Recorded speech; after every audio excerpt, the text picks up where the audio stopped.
Hello, everyone, and welcome to my The Rainbow podcast. Today we have Kai and Shah here, and I'm really, really happy about the perspective because it is an episode related also from France. Before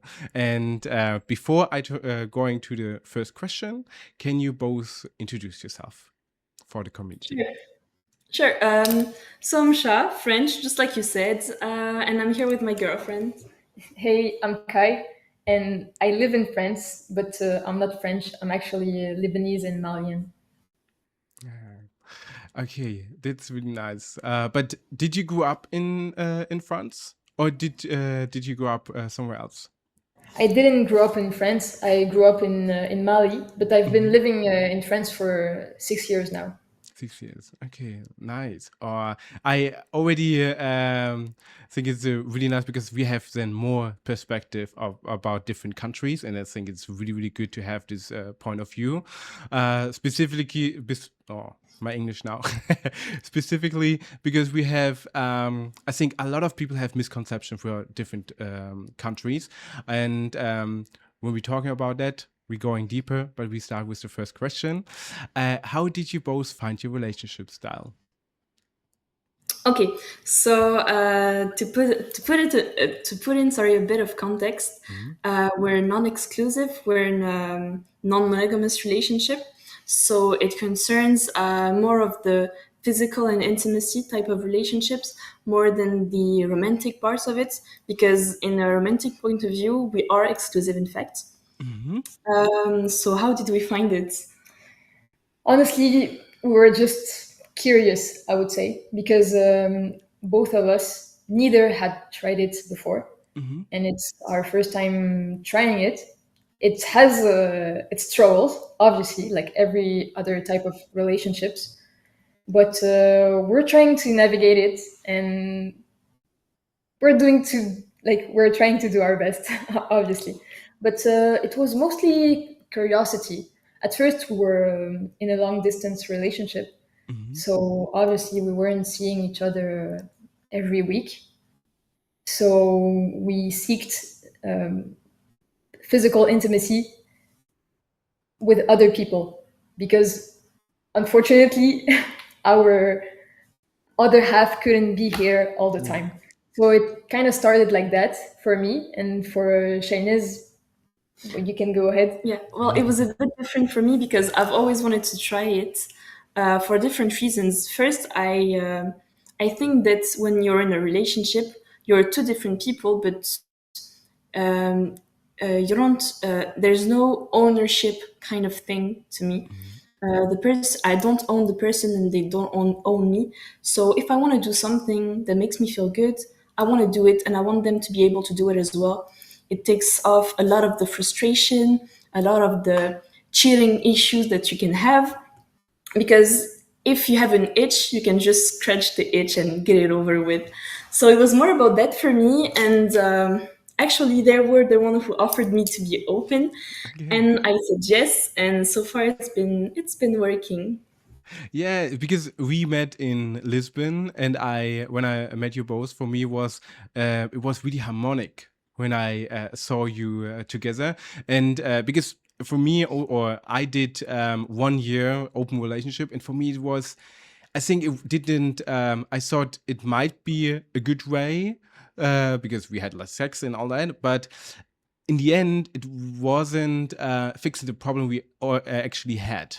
So, and how you both introduce how you found your style for me was like, oh no, they was discussing, they was really going into the topic and say, hey, how we re-evaluating and all this stuff. So just to have this two different or three different point of view, because there was a different entry to discuss that, right? And different reason behind it. And I find it really helpful because if that's why I was wanted to have this question, because I knew about the relationship style you're having, and I find it really important because specifically when you are not sexually exclusive, that there need to be a lot of talk. Like you just said, it's okay, we have the physical part, but we don't need to have the romantic part. So that it's already starting with that. And I think it's a really good point because so far I think we didn't evaluate that. We didn't was talking about it. I think this was maybe one of the curves, because for me was still all the time in my head, I'm cheating. How you was thinking about that in the beginning? Well, it flew kind of naturally because we started in an open relationship right away. So cheating is when you, to us at least, it's when you hide something from your partner because you know they won't like it. So for everyone is different, and if we take monogamous relationship, it's everyone for it's different for everyone too. Some people are okay with flirting, so some people are not okay even with a heart in the conversation. So if we're okay with sex, I mean, it doesn't make it cheating then, it's how we see things. And then I wanted to say something about what you said. I thought it was very interesting. Um, well, I think it can cause issues to be open, but at the same time, if you do it right, it actually brings you closer because, in fact, for it to work, you have to be extra careful of the other one's feelings. And we can still be better about it, and we're trying to get better, but we're really trying to hear the other one out, understanding each other's limits, and sometimes you can evaluate. Example, we're two people who were born female, so we have a menstrual cycle. Sometimes we're more touchy, so it's so many things to take into consideration. So, in fact, talking helps a lot. Yeah, talking helps a lot. And for the cheating part, because that was the initial question, I would say that since we agreed on our open relationship terms, since they are not broken, our boundaries aren't broken, and the biggest boundary for us is the romantic part. Since there are no feelings from us towards other people, we don't feel that way. And there I have a question. Do you, because the initial reason, or you was talking about how you declare things. Do you have rules in your relationship? Do you like to You're talk going to about laugh. that? Yes, you're going to laugh because actually we have a Google Docs of all the rules we have for different reasons. First, rules can come and they can go. Sometimes you're okay with something, and then months later you realize that it's not for you. Or on the other hand, you evolved on something and you're like, actually, this is not that big a deal. If you want to do that, you can do that. So, for this reason, and also to make sure that it's clear, because sometimes there's always gray areas. Yeah. And this can cause issues. Let's say, okay, but I didn't do that, but I did that. And for one, it's okay, for the other one, it's not. So the goal of the document is to make everything clear. So yeah, it's pretty funny, but yes, we do have a set of rules. And in fact, the number one is don't be romantic with the other person. Because the goal at the end is still to have a healthy relationship. And being open can also help you have a healthy relationship. But in that way, we know we trust each other in order to follow that rule because we want the relationship to go fine. And we're not polyamorous people. Does not work for us. So we have this rule, and it can be separated in different subcategories. Let's say, I think going and seeing a sunset with someone is very intimate. I don't want you to do that. I don't want you to cuddle the other person.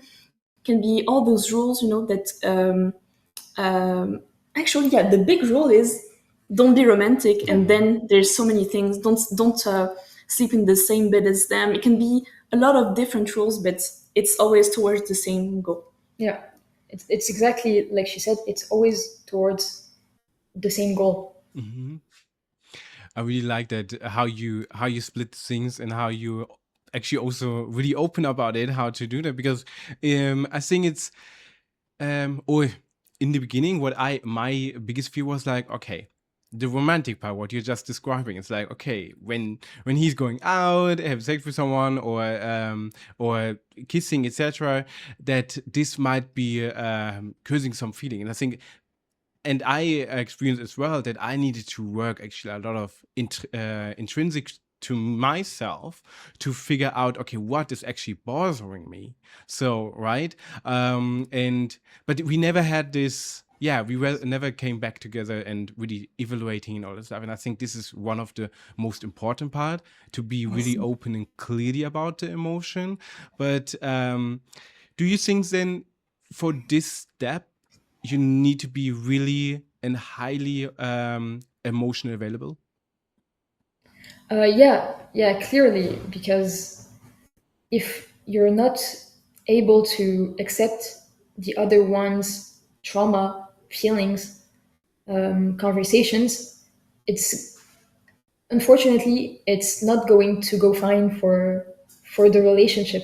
So if you're not emotionally and physically available, unfortunately you're not going to be able to have the talks that are actually really important for you guys to evolve together. So yeah, you have to be very much present. Yeah, I think so too. Let's say that some talks you really don't want to have them. Mm-hmm. Some talks are heavy. It's not about fighting. It's about heavy talks because you really feel vulnerable. So in fact, you have to be ready for those, because if you don't have those, then the relationship is going to crash. It's not the kind of relationship. I mean, in no relationship you should do that, but it's not the kind of relationship where you say, okay, my partner leaves their socks. I can get behind that. You cannot get behind those things because it really can hurt the core of you, you know? Mm-hmm. So you cannot just ignore your feelings and say it's not a big deal, because at some point it's going to come back, and it's going to come back stronger. And this we know from experience. Yeah. And I think it's very important to talk about it because everyone says that open relationships are great and that there are struggles, but they don't really communicate on the struggles they can have. So I think it's good to show that us we work that way, and if you guys want to work that way or any other way, it can work out for you guys too. Yes, yes, Yeah, thank you. I in my head I do notes all the time. It's like, oh, okay, this is like that and that, and it's like, no, it sounds really good because it's what I just hear. It's healthy. It's a healthy boundary relationship. What you're communicating, and I think it's really good because maybe some other people would like to have that sometimes, but I'm afraid to talk about that because and I think I'm the great a different example to that because I was the person also communicating and all that stuff of a different need, I would say. So it was not actually the sexual part, it was more the mental part where I needed to work as well, and we should have more discussion about different kind of things. But this wasn't happening. I think that's why it was the downfall, because the other one, or to open the relationship, wasn't fixing the mental state I was in, I would say.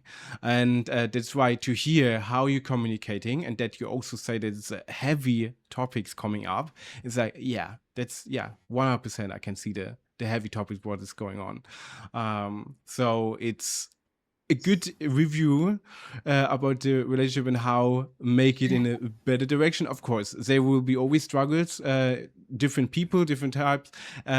Just to for the community, of course, if you consider that, it's not need to be necessary that your partner or that your partner want to have that as well. So it's always.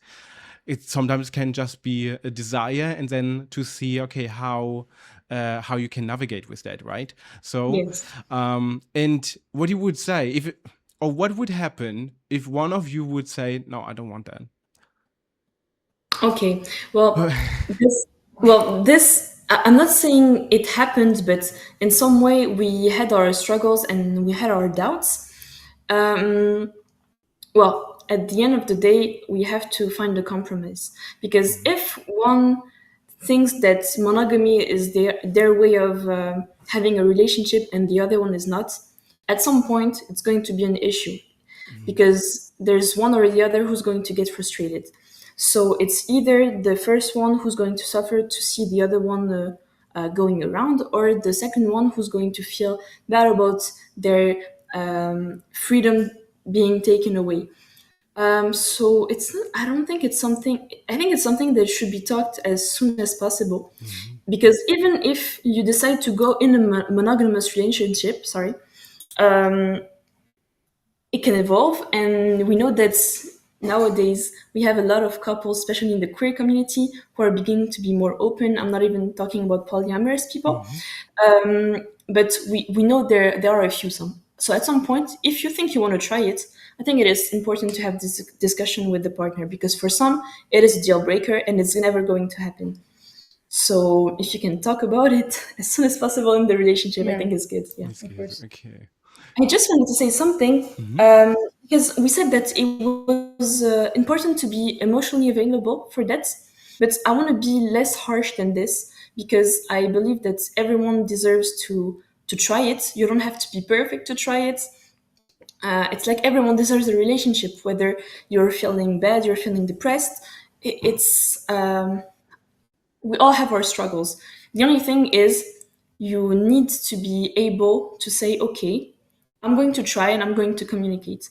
You have to be open to communicating, but I don't want to be harsh and say you have to be perfect in order to do that. Otherwise, it's not going to work. No, no. I mean, no one is Mhm. perfect, and it's important to say that everyone deserves love the way they want to receive this love.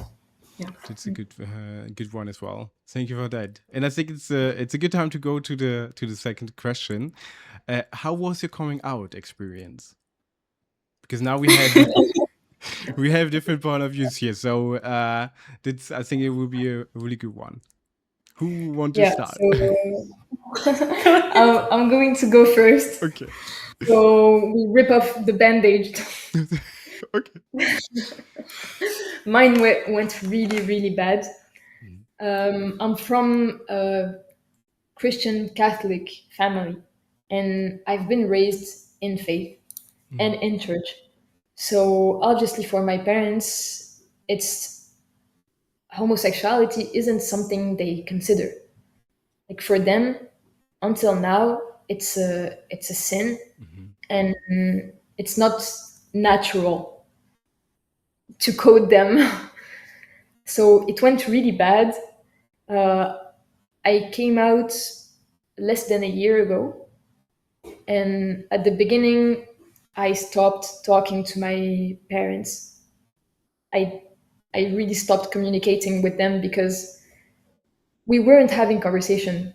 It was them telling me what to do with my life and me telling them, yeah, okay, parents, but this is the way I am and you cannot change me, and them not accepting it at all. So we cut the communication and we starting rebuilding a relationship, if we can call it like that, a couple months later.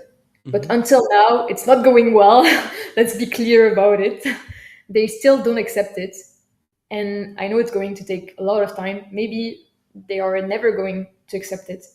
And I know I'm not the only one in this situation.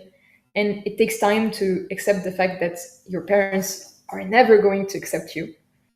Sometimes you need to go through therapy or time, or be supported by your friends, family, partners. So just be gentle with yourselves and accept that maybe they're never going to accept you, but it's at the end of the day you cannot live for them. Mhm. Usually you hear, yes, parents' love is so strong that it can overcome everything. Unfortunately, I would say it's not the case. And culture and what will people say, actually they take a very big part of it. Mhm. And especially in our cultures, it's very rooted in, well, I'm North African, and well, Yeah, they're and I'm Lebanese. Lebanese, so we kind of have the same culture, or at least we understand each other on so many points. Yeah. So it's so much easier talking with her about that subject because I know she's going to get it. Mhm. And she's so right saying that it's rooted in our cultures, and what is the neighbor going to say about you? And if they say something about you, they're saying something about me, your parents. It's about dishonor. All the time it's about dishonor. Hmm. So it's And really like, oh, sorry. and but your parents are still in Mali, or they move with you to France? No, No, they're still there. they're still in Mali. And at some point, I thought I never was going to come out Hmm. because I knew they were never going to accept it. But sometimes someone take so much space in your life Hmm. that you cannot keep living a lie. So you come out because you cannot hide your truth anymore. And how was it for you to when because I can see that you was probably really open with that you are with your family not open yet. And how was it for you to in the beginning when you was starting dating? To not be out, Yes. it's really not a big deal for us Hmm. because we live far from our respective families. Hmm. Like me, my parents are in Mali, and here I'm openly gay, and I don't hide myself. And if I wanna hold her hand or kiss her in the on the street, I do it because uh, because I'm not scared of my neighbor running to my parents and telling them, "Oh, I saw your daughter kissing another girl." Okay, yeah, So because for me was because since I'm living here in the village, a lot of people are discreto or in the closet, and that's why I was asking. But okay, this was actually not the case with you because you are open in France, so it's a little bit different. But how you feel before we come into your coming out? How do you feel now when you was talking about it? Because my part is that I know I have a really bad relationship with my father, and he's the Gambian part of me, and I know that when we would have a fight, that I being a little bit scared to go to Gambia because I know because there's also criminalized, and this is a part where I say I would love to visit my country. So the other part of it, but I'm afraid of actually the behavior of my father that make the other part of me really dangerous to visit. Do you have the feeling as well? it's funny that you're talking about this because we were having this conversation a month ago, and my mother right now is in vacation in Lebanon, and it's further, like Lebanon is further from France than Mali. So usually I go to Lebanon so I get to see my mother, but also my family, which means my aunts, uncle, grandparents, and cousins. And this year, I know that everyone is there, but since it's still like we are still in conflict, I'm scared to go there and her being violent with me. So I didn't go. I took the decision to not go to protect myself and my peace, even though I would have liked to go. Mm. So I really feel the same. I really understand what you're feeling.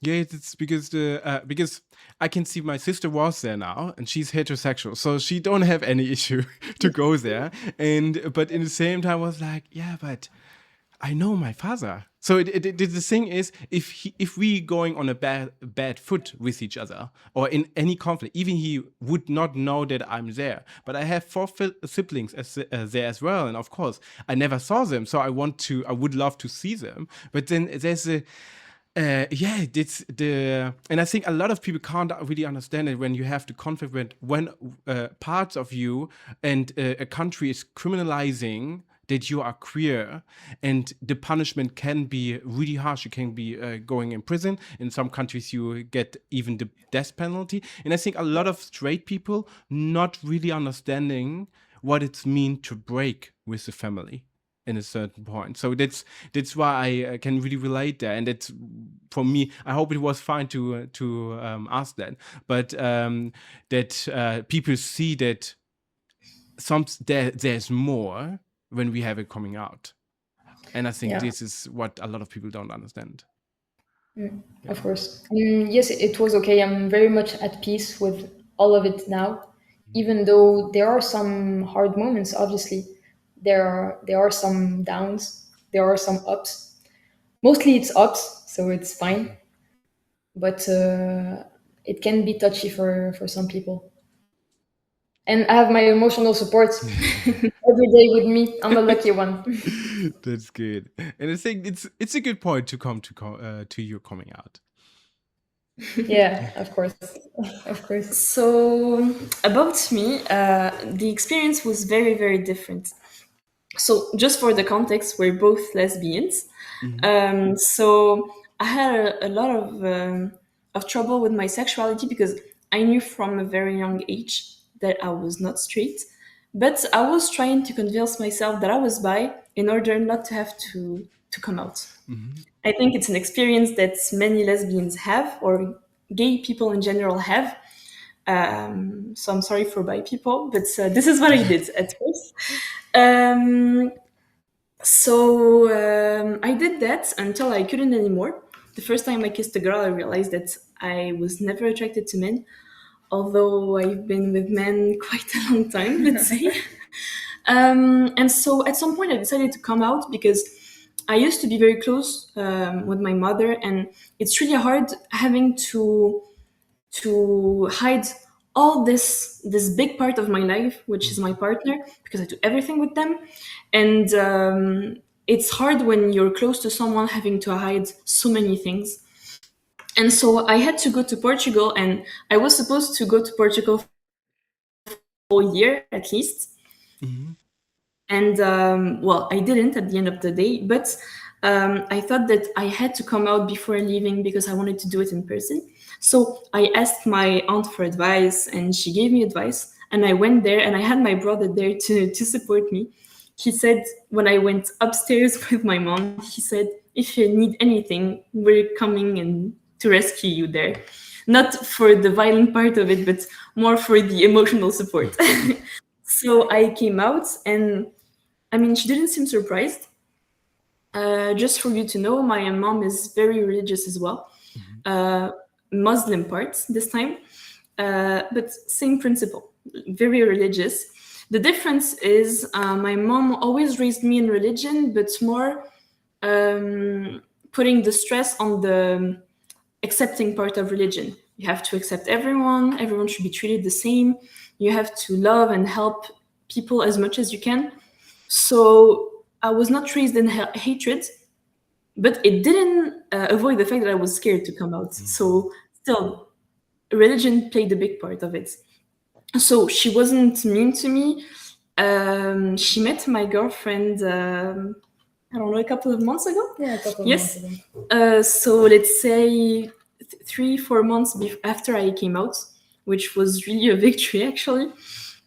So just to give hope, it can happen, but the difference is my mom was born and raised in France, although she's very religious.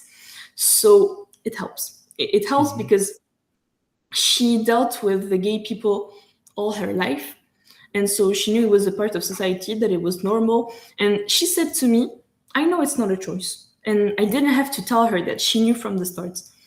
So it's very different because on the other side, you have parents where they know that homosexuality exists. Maybe they dealt with it before, but not in a healthy way because they had people around them also supporting this idea that homosexuality is wrong.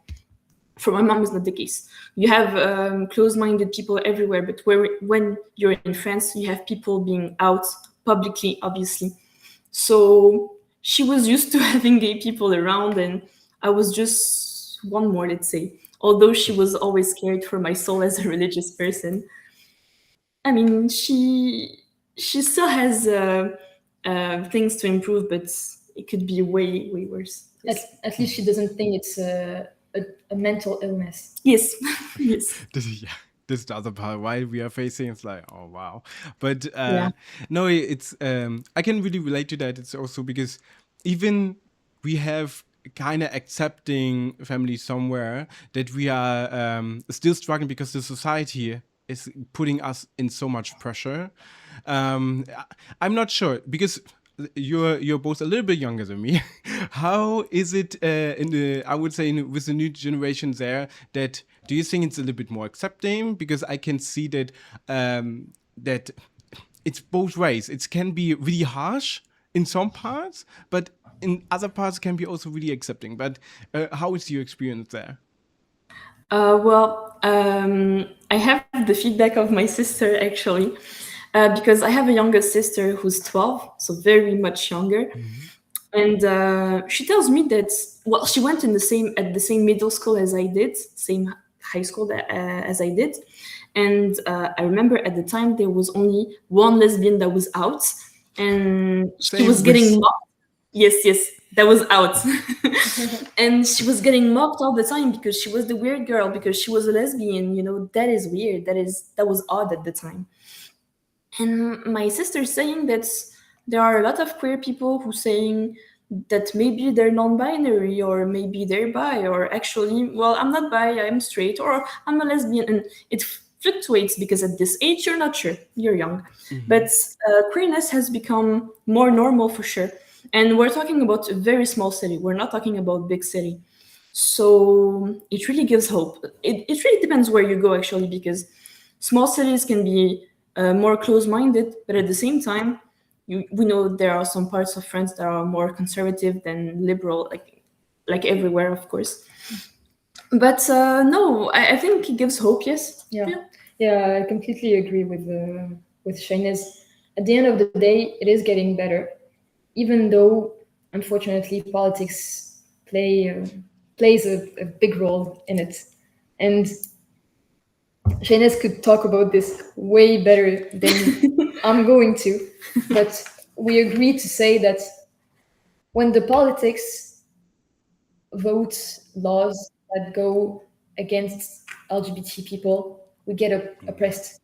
Yeah. And when they don't, it gets better. So these past years, it was not against us, but we're starting to feel like we are more and more tense about that subject. Yes. To answer that, I really agree with that. We see in France conservatism going up. We see skirts getting longer. We see the traditional way of living coming back. I mean, it's not a dystopia yet, but what I'm saying is, you see that there's a bit of difference. You can see it in fashion. You go in stores and you see long dresses where 10 years ago, the shorter the skirt, the better it was, It's all about showing less skin, being... You see less colors in stores. It's all about that, and you also feel it towards gay people. We know that the amount of hate crimes has gone up in France. Germany as well. See, and example, I have my favorite bar in Paris, and they always have to deal with the neighbors throwing water on them when they go out to smoke, which is a crazy thing to do. And the police will never do anything about it. If anything, the police came a few times to ask them to stop the noise, otherwise they would have issues with the police, which is crazy because it's a street where there are different bars around, and they're the only ones getting yes. So we know that it's getting worse, and people usually they close their eyes about it, but us as queer people really feel the difference. Even in the last few years, you can tell the difference. People are more open about the fact that they're close-minded at it, and they're fine with saying that. Well, before, being close-minded was a proof that you're not educated, and it was shameful to the eyes of others. And right now, less and less. So yes, it got better, but at the same time, we know that there's a big movement that really scares us. Yes. Okay. And we are already a little bit in the third question, is how is queer life in Paris? But before we're going deeper into this topic, I wanted to ask you, Kai, how was it, or is it in Mali? How do you experience over there? Because I met one in a workshop, one person that she's living actually in Gambia, and she said to me that, of course, queer people are not, they're not disappearing. They're just doing it underground. Do you had any experience about that or in Mali, or did you know Not at about all. it? Not at all. There are no underground queer life in Mali because everyone is so closed to the idea and everyone is so scared to get caught because there it's death. It's not prison. It's okay. You get killed by your village people. It's not so easy to be gay there. But I don't know for the lesbians because unfortunately there they don't take women loving women seriously. But when it comes to men loving men, it's a whole issue.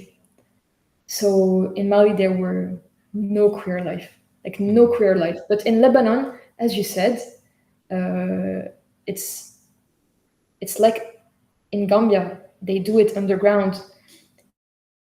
People know people and we all know each other and we know the bars where you can go and we know the bars where it's safe and queer and where you can kiss your boyfriend or girlfriend openly. It is on the ground because there it's let's say it's more open-minded than in Mali, but it's still closed, so they still do it they are still in the closet. It's still exhausted. And because I knew that, or I met an Afro American here in Lisbon, and he lived 7 years in Dubai. So, and he's gay as well. And for him, he told me about that that they doing women parties, but they are no women; they're just men. So, and Yeah. or male people. And for me, it's like, oh, this is interesting. I never thought about that this happening in Dubai. So, but this is then similar to Lebanon. And how is it? Because I know, for example, in Dubai, it's that the man, when they have a best friend, that they can hold hands on the street. Is this in Lebanon as Yeah. well? It's cultural, but us no, we cannot because Lebanon is still a Christian country. Okay. Even though now it's 50-50, like they are as much Christian than Muslims, but it's still taboo to hold your friend's hand And for a okay. man because you still have to be manly. Ah, To okay. please be manly. On your arm, it's either a woman or no one. Okay. And a woman, which means your wife. You're right. Okay. Actually, in Algeria, I think it's a bit different because I already saw men holding hands, and when it surprised me.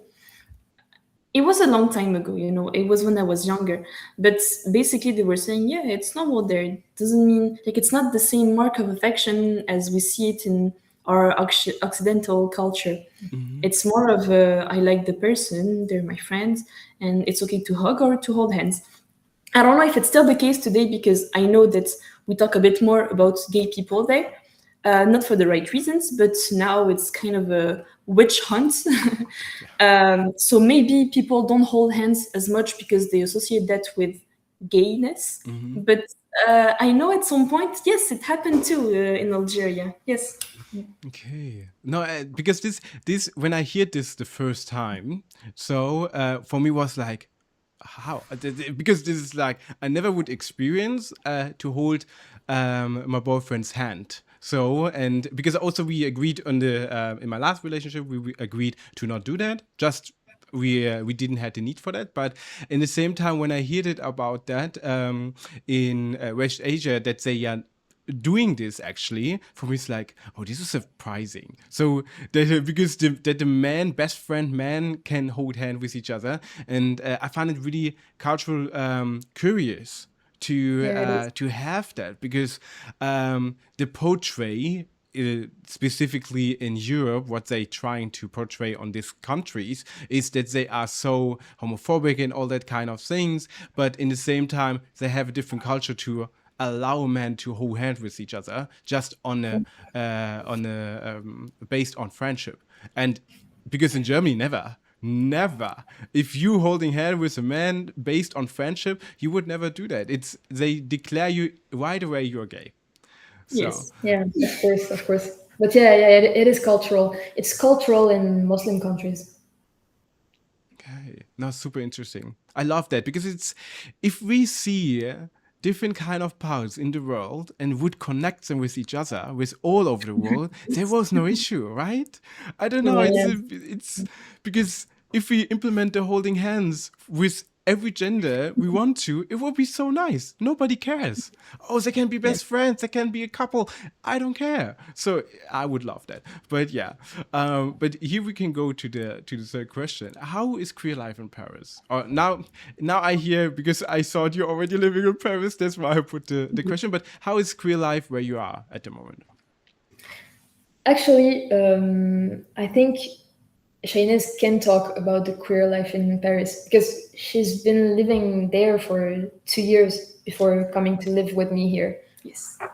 Yes, in fact, and I think I've tried most of the parties there is, right? Yeah. So I'm going to talk specifically about lesbian spaces Oh because yes, please. I because there are a few, and I'm very happy about it because I have visited many cities, even in Europe, and lesbian places are rare. And in Paris, we have a few. So we have bars, and some of those bars, I have one. It's my favorite, and there it's very intimate.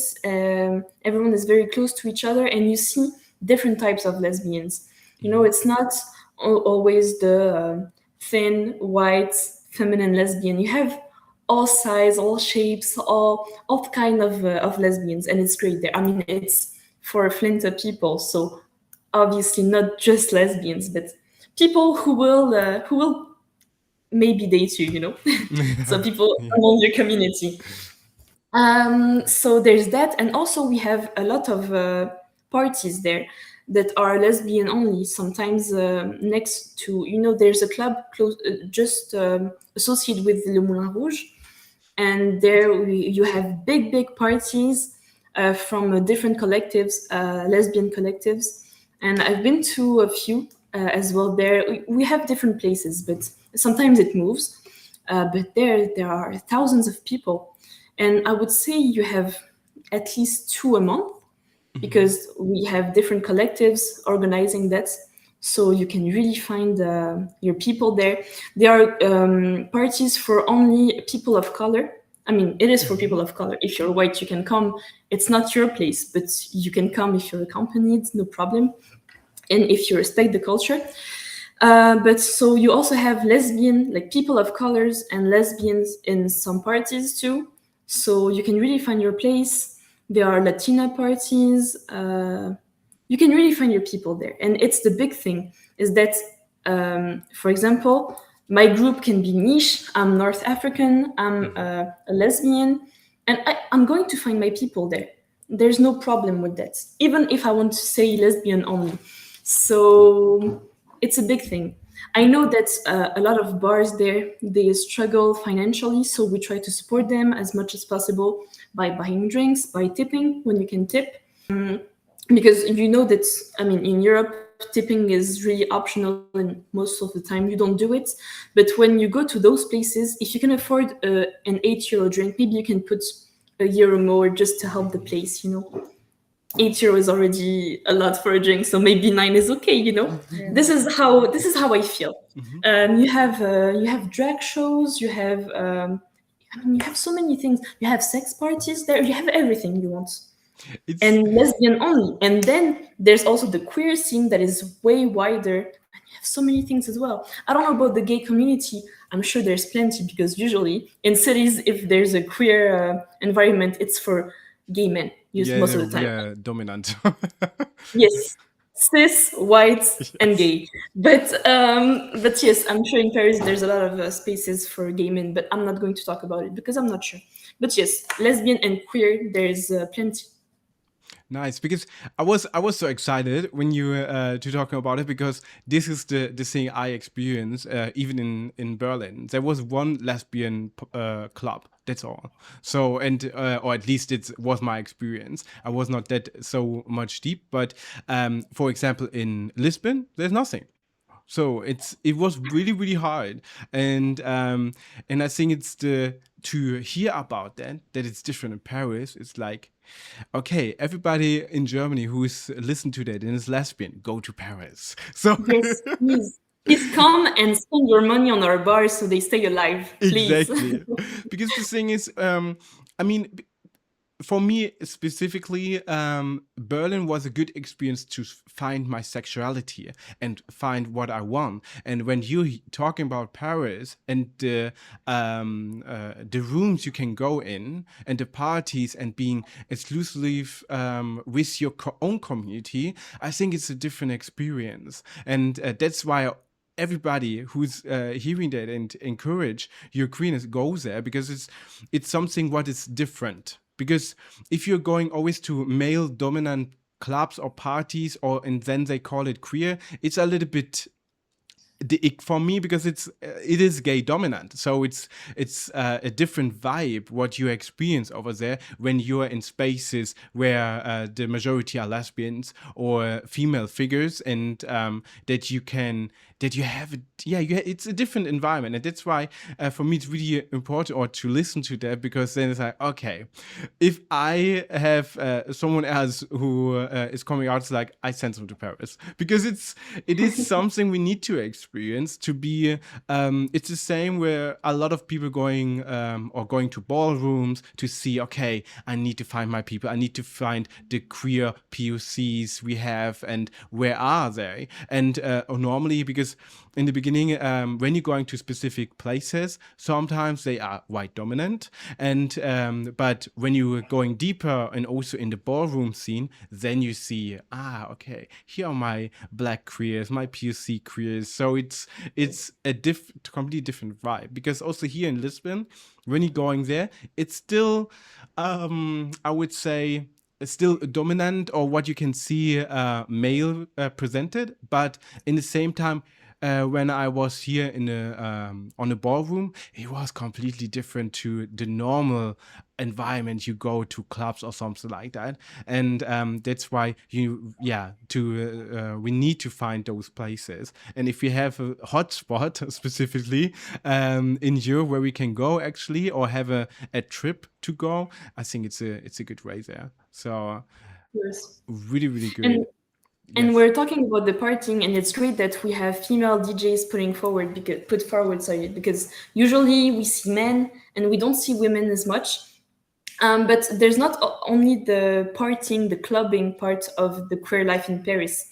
You have bookshops that are queer only. You have coffee shops. You have, and you can find friends too there. Sorry. You have bars that organize events where you can meet friends. But also we have an app in France that is really good. It's called Vibes, and there you can find the queer friends. It's really for friends at first. I mean, you can find anything you want there, but basically, you how can I say that? Basically, you can create events, and well, sometimes there's conditions, example, women only or whatever. But you can create events. Example, I want to go to a festival, and I want to be with my community, or I want to make friends. And then there's people who are going to say, okay, I'm coming. They're signing in, and then you meet new people. It can be for board game nights, it can be for everything. And we met so many people like this. That's nice. Yeah, it's because I find something connecting really hard. So and to go to the spaces and know where to go, I think it's really good. I will definitely link the Vibes app into show notes so that people know when they're coming to Paris to see what they can do. But is it just France limited, or is this an app you can use somewhere else? Now, do you know that? Well, the two people who created it really advertised it for first more Paris and its surroundings, but right now you can find people almost everywhere in France. Mm-hmm. Most big cities. I tried it in the north of France where I'm from, and it works too. Yeah. So Nice. at least, I mean, I think like it's been 6 years. It's been created. Sorry, no, less, 4 years. Yes. Yeah, it's not been that long, but I saw the community grow because I Mm-hmm. was there almost from the start. And but I think it's French. I Yeah, think it's it's open. mostly I think it's open mostly. to French-speaking countries, if I'm not mistaken. Mm-hmm. But because I think the app is 100% in French if you download it. But I don't know for sure. Yeah. No. I will Okay. check it out. No worries on Yes. that. And But if you go to France, you should download it for sure. Yeah, definitely. I have you too, so I think I don't need to, but Fair I enough. I, I will try. Fair enough. But how is the or we can go here with the fourth question actually. Would you say queer life is more acceptable nowadays in France? Yeah, yeah, definitely. But I feel like it's the same as question 3, no? Question three was how is queer life in Paris? Yeah, a little bit of mix, but here it's more the how it was developed. Like maybe Shah can say a little bit more how it was developed in your teenagehood and right now. If it's more accepting, like go because for example, now I make an example from Germany. Here in Germany we have a backwards at the moment because of the far right and all this going more popular, and we had now the incident or the what happened in the Christopher Street Day in Berlin. So and the violence or the people I'm talking from Germany from, it's getting higher. How did you experience in France? Is it also going backwards, or you would say it's a little bit more open minded? Go ahead, no, go Okay. ahead. Okay. So as I was telling you earlier, yes, you have a part that is uh, going towards the right thing, being more open minded. I was telling you about my sister earlier, but at the same time, yes, you see conservatism happening, and even in the queer community, you see it. You see those gay people who vote right and who think that voting right as a queer person is okay. It is not. Yeah, It is not because it's literally your life you're voting away. And people are really blinded by that, blinded by the hatred they have, blinded by the economical issues they have. And so usually, I mean, I would say there's a small part where the I mean, they're more open with their words, so they're more okay about being homophobic, about being racist. But I would say it's still a small part. It's just that they're louder, and when you're louder, you gain some followers. So yeah. that's the issue. But I would say it's more that they're more violent than before too. It's about that because at some point it was really shameful to be saying out loud, yes, I hate gay people. You know, just I mean, problematic things were always being said, but Mhm. there's a difference between saying that's weird, but they do whatever they want, which is already not okay, and saying loud and clear that they hate us for just the way we were born. It's a bit different. So I would say it's more violent now, whether in words or in actions. Mhm. But at the same time, you also have a youth that is very much more open-minded. We know that more and more young people identify as queer because they're allowed to explore, and they think now it's normal. So that's also a big part. I think it's more that we have two extremes now, and there are more and more extremes because you have more and more very open-minded people who try to do good, who will try to consume more ethically, to be more open-minded, very aware about their internalized racism or misogyny, and on the other part you have people getting very much radicalized. Yeah. So I would say it goes more towards the two extremes, where just before it was less, more balanced on of the two sides. Yeah. Okay, no, I understand. Yeah, so it's the same in Germany. So and but I was interested because it's the thing, or at least what I experienced, because I was in Corsica and then I flew over Bordeaux, and for me was like it was super nice because I just had a day in Bordeaux and then I was walking and I at least had 2 or 3 gay men I saw, and they saw me as well, and gave like the interaction on the street is like, oh, this is new. I like that. So it's like for me, it was really, it was something that, or at least when I have the perspective of France from outside, I have sometimes the feeling that the French people in general, they do what they want, but in a good way. And for me, it's or at least what I saw from outside, and also when I watched a documentary about that like what you were saying in the beginning,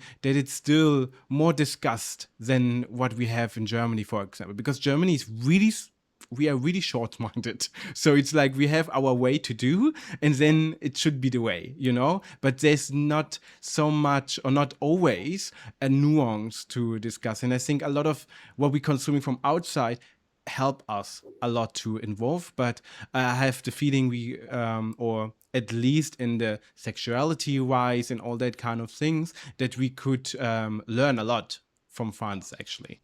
But maybe this is just my point of view from outside, but Yes. but you're the expert from the inside.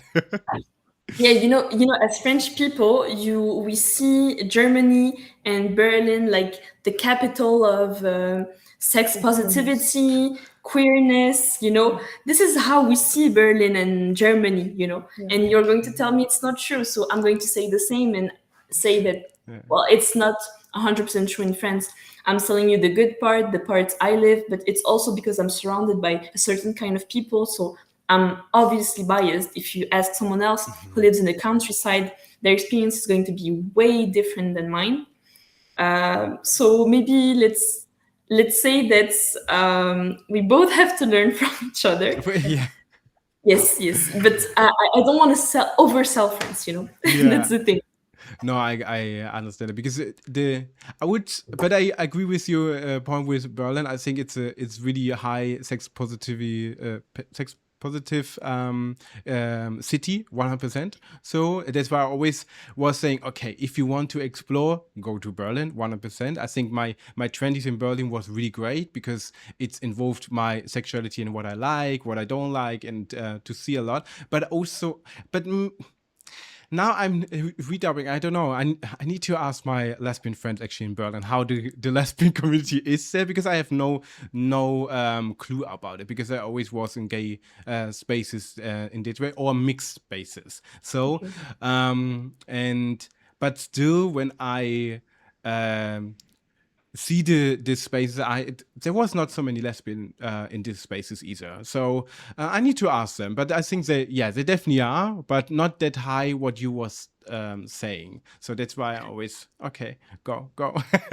I sent you I out. think it's also something because I lived in Quebec for a year, and what you can say about those, for example, in Montreal, you don't really have lesbian spaces. You have a bar that is frequently you can find. Of course, of course. I was saying that I lived for a year in Quebec, and in Quebec it's the same. Let's say that you don't have really lesbian spaces. You have a bar, but it's not lesbian per se. It's just that frequently we can find lesbians there, but they're open-minded, and you can find queerness in different places. And you can find lesbians in different places because they feel safe to express their sexualities in spots that are not lesbian only, And I heard the same about Berlin, at least, that there's not really lesbian dedicated spaces, but lesbians feel at ease to express their sexuality. So I would say it's good to show us to the world, to show that we exist, that we're here, we take space, we're allowed. But at the same time, it's good to have your space and your people. So I have mixed feelings about that. Yeah. No, 100%, because it's the and I think a lot of people can't relate when they are in the majority of the society, that we our spaces is not an exclusion of different of other people. It is an inclusion for us to feeling free. So what you was just mentioning, I think this is the misconception a lot of people have, because they saying, what, we funding a just black only space, how dare you, and all. It's like, no, it's not about that. We don't have the spaces because the majority have their spaces already, and we need to create ours to feeling safe and having. And of course, it's not always say that it's 100% safe, because we have our issues in our communities as well, right? So but it is, in the end, we can still create them. And if we use tax money for that, this is a tiny bit of this money that we could use to create different spaces, because the other spaces are already there. And I think a lot of people don't understand that. So that if you're entering in a room, for example, you're going on a business meeting and it's a space with just males, it's like, why? Or you and then they are straight as well. It's like, oh wow, this is my the nightmare kind of, right? So it's we need to create those spaces, and I think this is a reminder to community as well, to assisting, and that we should always try to create those spaces. And I have no, because the thing is, I don't understand why, for example, Paris is evolving to have also lesbian spaces, but Berlin, for example, don't have that much. So it's maybe it's a little bit the society, how we are developing, I don't know, male and female in their countries. That's why that different kind of spaces are not developed in this part. But it's really interesting for me, because I can see a lot of, when I'm traveling, that those spaces for lesbian are normally not existing. And this is something what's like, I always was curious about that, because you go dancing as well. So like, so for me it's like, why we don't have that. And for me was the first time where I was in Barcelona, that they have a lesbian night, and you can bring your gay friends as well. But for me it was so nice to be there, because the majority was women, so, and female figures in these spaces. And for me it's a different way and different environment, and I feel also really safe in those environment. But we don't have that so many times, and that's why I always thinking, why. Do you think, I don't know, I don't want to make you too expert here, but it is something I always was a little bit curious about, why those spaces are not created in different countries. I don't know. It's a good question, but what you have been saying is very, very true. Like, we're trying to create spaces for lesbian women, let's say, only, and straight woman wants to come, but we're trying to create the space so we feel at ease in some space in this city, because you guys have already your bars. So what you've been saying is very true. And I think it's about the patriarchy, because women aren't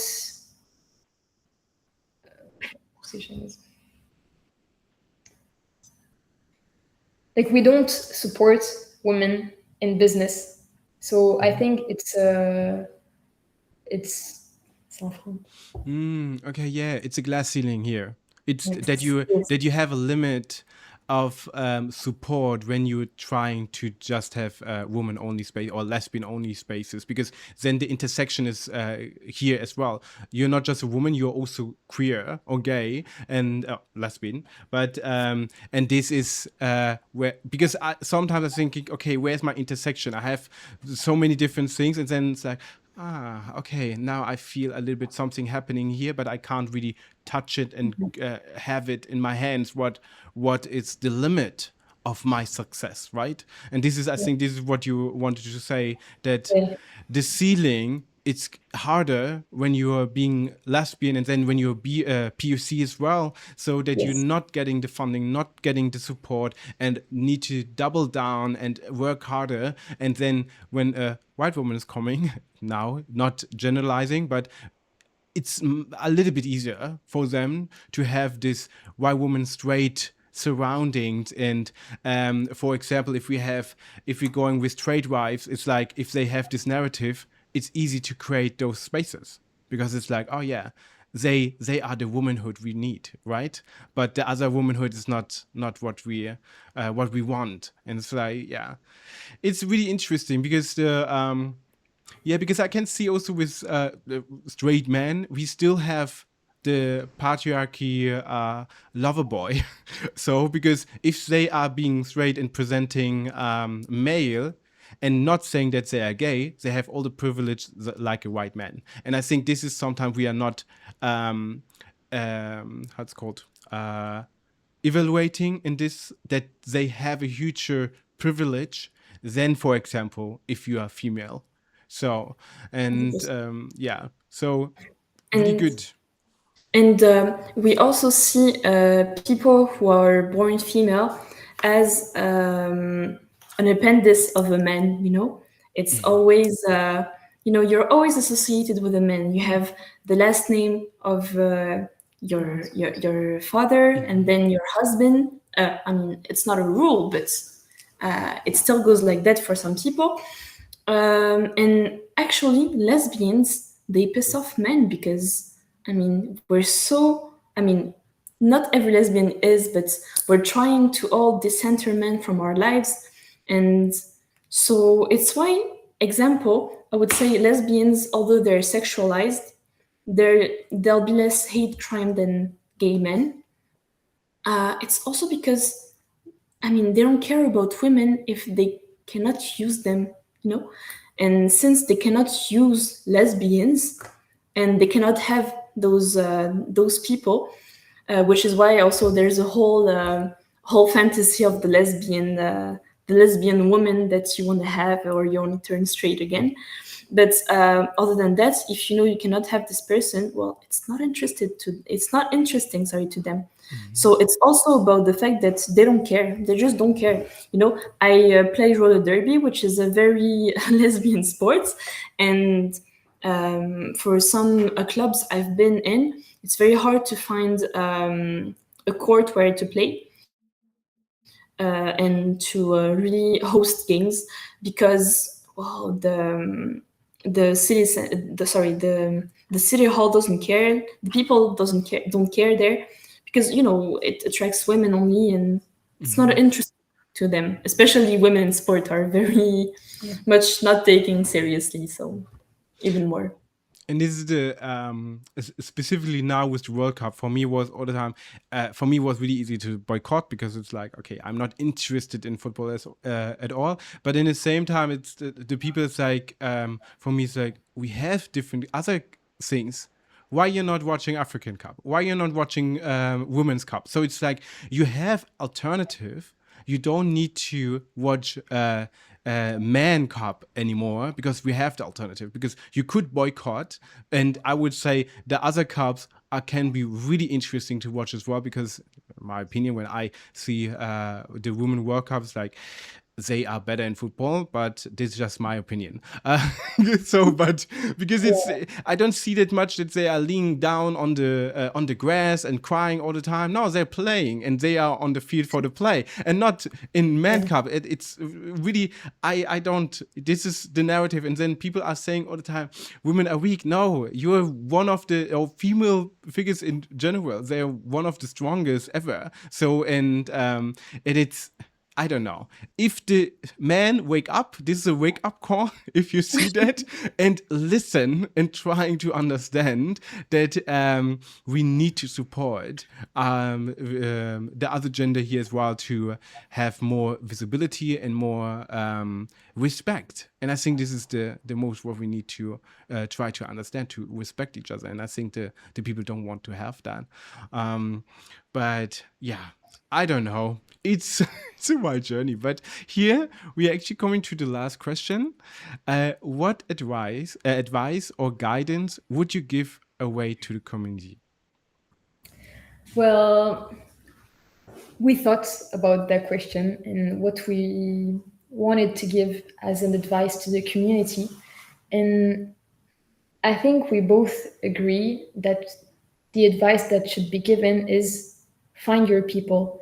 Like, even within the community, there are so many groups.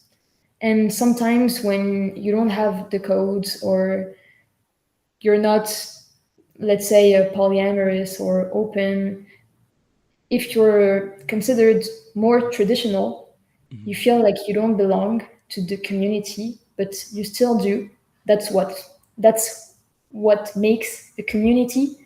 So at the end of the day, you only have to meet the people that are alike to you, or find people who will accept you for who you are and what you bring to the table and what you want to do in life and represent.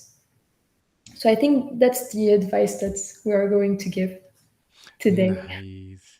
And I really love that advice because I directly have some stories in my head or advice like, okay, yeah, I take that one. And before I say more, we are in the end.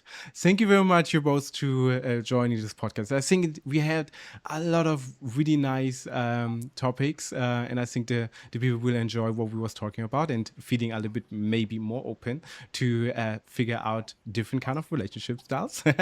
And in the end, what I'm saying all the time is when you watching this episode in the morning, in the evening, or in the afternoon, make you now a hot coffee, a hot chocolate, or a warm tea. And of course, when you have a heat wave or something like that, then a cold water will be good as well. See you in the next episode and have a good day. See you. Bye bye. Bye.